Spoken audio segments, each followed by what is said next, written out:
Nazim bulletin में वाक़िअ भली कासूं था। सबका पहिरीं वाक़िआ आगाह कंदासीं। कराची जिले के कोरंगी 5 नंबर पुल मच्छी कांटे भरिसां फायरिंग में वॼणा माची विया आहिनि। फायरिंग में माची वियलनि जी सुञाणप न थी सघी आहे।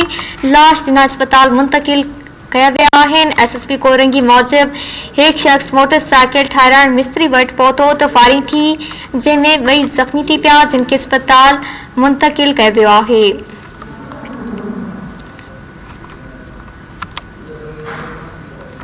आगाह कई पिया वाक़िए कराची जिले के कोरंगी 5 नंबर पुल मच्छी कांटे भरिसां फायरिंग में वॼणा माची विया आहिनि।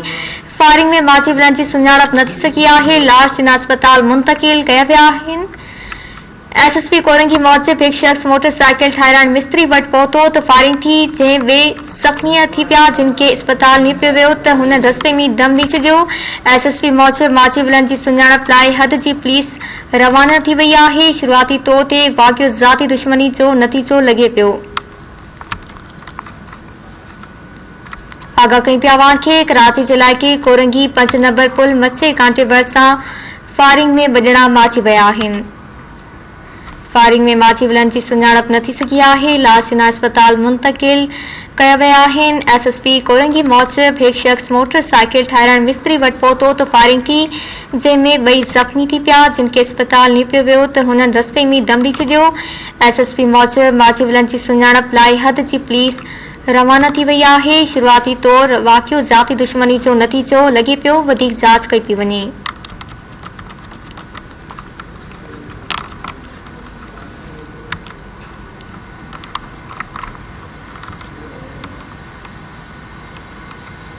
कराची जे इलाइक़े कोरंगी 5 नंबर पुल मच्छी कांटा भरिसां फायरिंग में वॼणा माची विया आहिनि।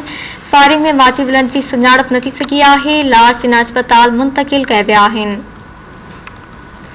एसएसपी कोरंगी मूजिब एक शख्स मोटरसाइकिल ठाहिराइण मिस्त्री वटि पहुतो त फायरिंग थी, जंहिंमें 2 ज़ख़्मी थी पिया, जिनखे अस्पताल निपियो वियो त हुननि रस्ते में दम ॾेई छॾियो। एसएसपी मूजिब माची वियलनि जी सुञाणप लाइ हद जी पुलिस रवाना थी वई आहे। शुरूआती तौर ते वाक़ियो ज़ाती दुश्मनीअ जो नतीजो लॻे पियो। वधीक जांच कई पई वञे।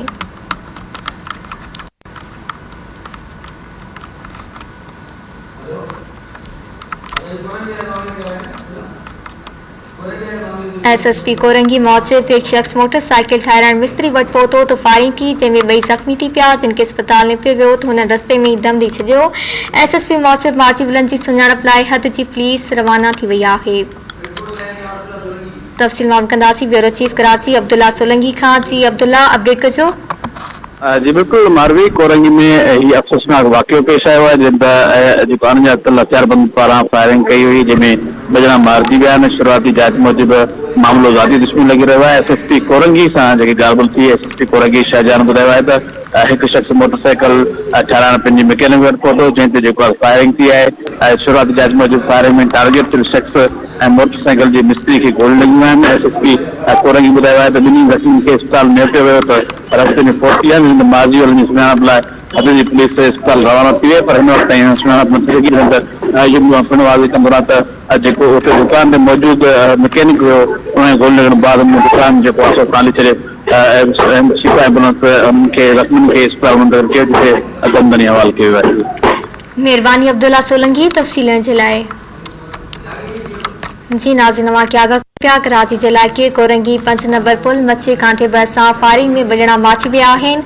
फायरिंग में माची वियलनि जी सुञाणप न थी सघी आहे। लाश अस्पताल मुंतकिल कया विया आहिनि।